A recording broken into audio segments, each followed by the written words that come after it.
Good morning, students. Today we will see our chapter number 4, the story of Amrita, part 3.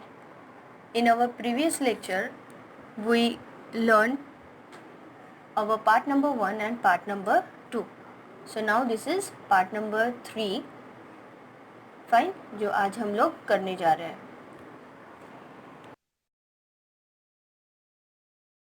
So let's start our part number 3. Why do people hunt? यहाँ पे जो questions पूछे गए almost ये जो part 3 है इसमें related to chapter question answers ये है जिसे हम लोग सॉल्व करेंगे. Okay, so first question is why do people hunt, यानी कि लोग जो है वो शिकार क्यों करते हैं, हंटिंग क्यों करते हैं. तो इसका आंसर यहाँ स्पेस तो दिया नहीं है, बट इसका आंसर ये हो सकता है जैसे किसी को हंट करने का एक हॉबी रहती है उसकी, है ना, जिसे शिकार करना बहुत पसंद है. ठीक है, और दूसरा जो है वो जो हंटिंग करते हैं, जो शिकार करते हैं, तो वो मोस्ट ऑफ राजा रहते हैं, राजा लोग रहते हैं जिनमें ये एक प्रथा होती है कि हाँ शिकार करने जाना चाहिए, है ना. तो इसका तो आंसर यहाँ हमें लिखना नहीं है, ये जस्ट हम लोगों ने यहाँ डिस्कस किया है. Now number 2, there are rules against hunting of some animals. People can be punished for hunting.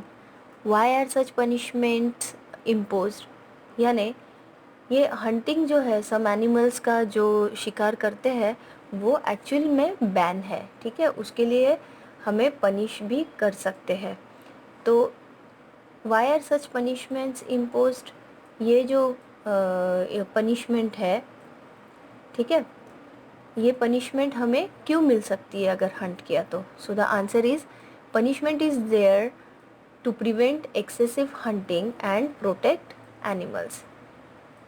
ये जो पनिशमेंट है ये क्या करता है, जो बहुत ज़्यादा एनिमल्स को एक्सेसिव हंटिंग करते हैं, यानी बहुत ज़्यादा जो शिकार करते हैं अननेसेसरी, वो बैन करना ज़रूरी है, उन्हें पनिशमेंट देना ज़रूरी है, और हमें एनिमल्स का प्रोटेक्शन करना भी ज़रूरी है.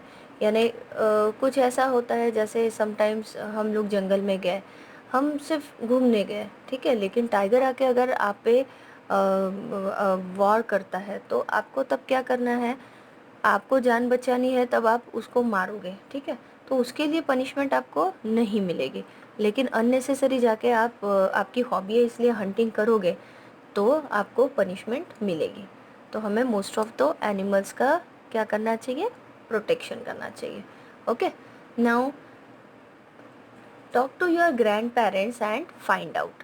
ये जस्ट जनरल आप के पेरेंट्स भी होते हैं या ग्रैंड पेरेंट्स भी होते हैं, आप भी उनसे कभी ये सारी चीज़ें डिस्कस करो, ये क्वेश्चंस उन्हें पूछो, वो बहुत अच्छे से आपको वो स्टोरी में कन्वर्ट करके आपको प्रॉपर बताएंगे, है ना. जैसे यहाँ पे पूछा गया है number 1, which birds did they see around them when they were of your age, यानी कि जब वो आपके एज के, जब आपके ग्रैंड पेरेंट्स थे तब कौन से बर्ड्स उन्होंने देखे थे, या फिर उनके आजू बाजू में उन्हें कौन से बर्ड्स देखने को मिलते थे, तो वो आपको प्रॉपरली बताएंगे. जैसे यहाँ पे आंसर मैंने दिया है, they saw crow, sparrow, parrot, cuckoo etcetera when they were of my age, यानी कि जब वो मेरे एज के थे तब उन्होंने उनके आजू बाजू में कौन से बर्ड्स देखे, क्रो देखे हैं, स्पैरो देखे हैं, पैरोट है, कुकू है, ये जो बर्ड्स है उन्होंने देखे हुए. लेकिन अभी स्पैरो, जो आपके पैरोट्स है, स्पैरो है, वो अभी हमें काफ़ी कम देखने को मिलते हैं, है ना.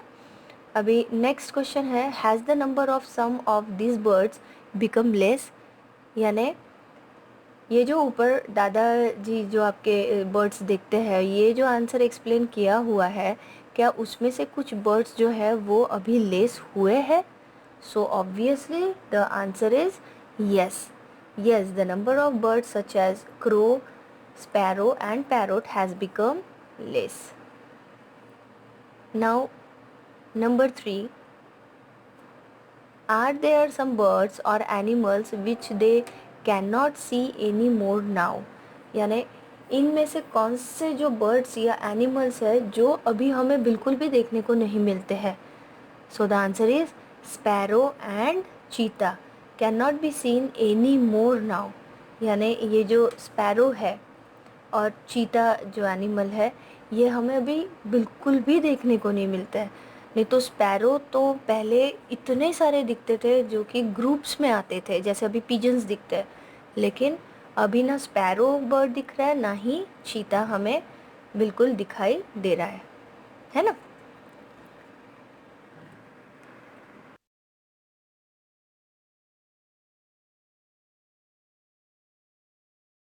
Now next, Shanti's grandfather told her that when he was a small child he saw more birds like sparrows and manna than he sees today. Can you tell the reason why their numbers have become less? यानी शांति के जो grandfather है तो वो बताते थे कि जब मैं छोटा था, चाइल्ड आपके जितना था, तब मैं बहुत सारे स्पैरो और मैना मैंने देखे थे। ठीक है, तो अभी जो है वो काफ़ी कम दिखने को मिल रहा है या फिर दिखने को भी नहीं मिल रहा है। तो इसका रीज़न क्या हो सकता है, वो क्यों कम हुए हैं? So the answer is hunting and deforestation are main reasons for decrease in population of birds like sparrow and manna. Increase in pollution also a reason behind their decreasing numbers.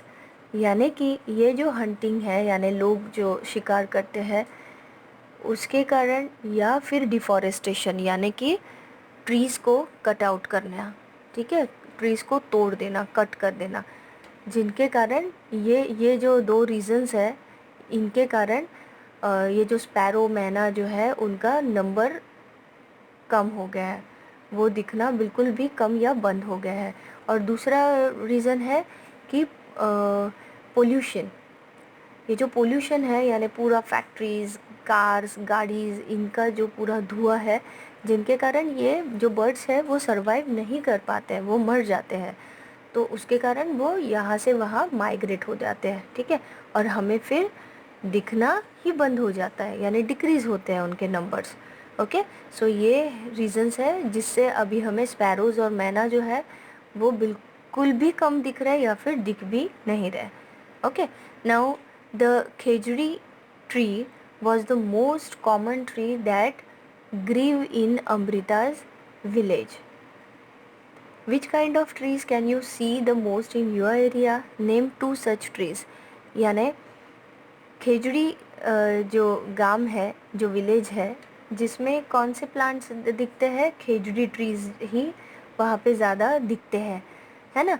वैसे ही हमारे भी एरिया में अलग अलग trees है जो कि ज़्यादा मात्रा में हमें दिखते हैं। तो कोई भी उन दो ट्री का आपको यहाँ नाम लिखना है। तो first one is neem tree. Neem tree तो ऑल अराउंड आपको बहुत दिखेंगे आपके आजू बाजू में, तो neem tree. And second one is mango tree.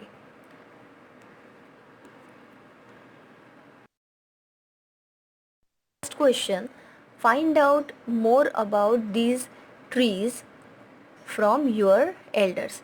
अभी ये जो आपके सराउंडिंग में ये जो नीम ट्रीज़ और मैंगो ट्रीज़ जो आपको ज़्यादा दिखाई देते हैं, उनके बारे में कभी आप आपके पेरेंट्स को पूछो कि वो कैसे होते हैं, उनका कलर क्या होता है, वो क्या देते हैं, उनसे क्या बनता है, ये आप आपके एल्डर्स को पूछ के देखना, ठीक है। यहाँ पे तो मैंने आंसर लिखा हुआ है जो मैं आपको एक्सप्लेन करूँगी, राइट, बट आप उन्हें पूछ के देखना, वो बहुत अच्छे से स्टोरी जैसा आपको बताएंगे। So number one is neem tree. हम नीम ट्री के बारे में देखेंगे। It is a tall evergreen shady tree. It has medicinal properties which help to cure many diseases. ये जो नीम ट्री है ये बहुत ये टॉल होता है, ग्रीन ग्रीन कलर का होता है, एवरग्रीन, जो आपको ग्रीन ही दिखेगा, कभी भी आप उसको देखो बहुत रेयरली वो सूखा हुआ आपको नज़र आएगा, नहीं तो वो टॉल एवरग्रीन ट्री होता है। शैडी ट्री होता है, यानी जिसके नीचे आप अगर खड़े रहो तो आपको बहुत ठंडी हवा और छाँव लगेगी, ठीक है। देन उसमें जो है कुछ उसमें मेडिसिनल प्रॉपर्टीज़ भी होती है जो हमें जो डिसीज़ होता है उसको क्योर करने में बहुत हेल्पफुल होती है। ओके, नाउ सेकंड है mango tree. It is a big tree with dark green leaves. ये बहुत बड़ा ट्री होता है, मोटा सा और बड़ा सा, जिसके जो लीव्स है वो डार्क ग्रीन कलर के होते हैं, ठीक है, जिसे हम लोग पूजा के लिए भी इस्तेमाल करते हैं। जो हम तोरण लगाते हैं तो मोस्ट ऑफ महाराष्ट्र में मैंगो ट्रीज़ के जो लीव्स होते हैं उसका तोरण लगाते हैं। और यहाँ गुजरात में आप आसोपालव के लीव्स लगाते हो, है ना, तोरण करके। Okay, so it bears mango fruit which is very tasty. Its wood is used as firewood. अब आपको सभी को पता है मैंगो ट्री को क्या लगता है, आपका फेवरेट मैंगो, जो कि बहुत टेस्टी होता है ना। हम होल समर उसको खा सकते हैं, राइट। और इसका जो वुड होता है वो वुड जलाने के काम में आता है। ओके, सो ये है नीम ट्री एंड मैंगो ट्री की एक स्पेशल प्रॉपर्टीज़, राइट। अभी यहाँ पे ब्रैकेट दिया हुआ है, बॉक्स है एक, जिसमें लिखा हुआ है the khejri tree is found mainly in desert areas. ये जो खेजूरी ट्री है वो आपको ज़्यादा से ज़्यादा डेजर्ट एरियाज़ में ही दिखेगा, इधर दिखेगा नहीं। It can grow without much water. ये बिना पानी के या फिर बहुत कम पानी के भी बढ़ सकता है, ज़िंदा रह सकता है। Its bark is use for making medicine. इसके जो बार्क होते हैं वो मेडिसिन के लिए इस्तेमाल होते हैं। People cook and eat its fruits, beans, जिसे हम बीन्स बोलते हैं। ये जो खेजूरी ट्री का जो फ्रूट है जिसे बीन्स बोलते हैं, उसे लोग पकाते हैं और खाते हैं। Okay, and then its wood is such that it will not be affected by insects. Animals in this area eat the leaves of the khejuri and children like you play in its shade. अब इसका जो would है वो would इतना अच्छा होता है कि जिसको कभी भी इंसेक्ट्स नहीं लग सकता। अगर आप उसका फर्नीचर बनाने जाओ, जैसे ये लेसन में जो किंग है उसने क्या किया था, वो राजा ने क्यों वो खेजूरी के वुड काटने के लिए बोले थे, क्योंकि उससे उसको अपना पैलेस बनाना था। तो ऑब्वियसली वो जो वुड है उसको इंसेक्ट्स नहीं खा सकते, नहीं लगते हैं इंसेक्ट्स। ओके, एंड एनिमल्स जो है वो इसके लीव्स भी खाते हैं खेजूरी ट्री के। और हमारे जैसे जो चिल्ड्रन हैं, आपके जैसे जो चिल्ड्रन हैं, वो उनकी शेड में यानी छाँव में दिन भर खेल सकते हैं। Okay, so hope so you all are understood this chapter, this part 3. Okay, so here our part number 1, 2 and 3 of chapter number 4, the story of Amrita, is completed. यहाँ पे पूरा लेसन हमारा कंप्लीट हो चुका है, जिसमें कि 3 पार्ट्स है। तो आपको मैंने ये एक्सप्लेन भी किए हुए हैं, सो आपको समझ में भी आया होगा, right. Now in next lecture we will see the hard words of this chapter. Okay, so यहाँ पे आपको क्या करना है, आपको जस्ट ये क्वेश्चन के आंसर्स आपको रीड करना है एज अ होमवर्क, ठीक है। और पूरा लेसन भी आपको रीड करना है, आपको कुछ भी लिखना नहीं है आपके ईवीएस के नोटबुक में। आपको जस्ट ये पूरा चैप्टर जो है वो 1 टाइम 2 टाइम रीड करो, जिससे कि आपको समझ में आए, फाइन, और रीडिंग का प्रैक्टिस भी हो।